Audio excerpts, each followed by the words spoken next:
Here's a tip for you. Are you sick of gluing your boards together only to get glue all over your fingers and you don't have a brush on you? Just grab a piece of painter's tape or duct tape and a bunch of toothpicks.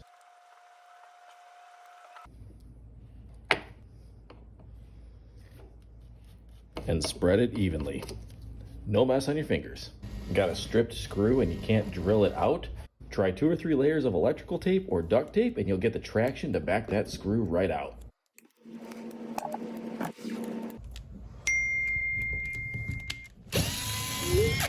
Here's a quick tip for when you got a nail that hit a screw and you don't have a side cutters on you. Grab a vice grips, put a piece of scrap behind it, roll it back, mar your scrap, not your surface. Finishers will love you.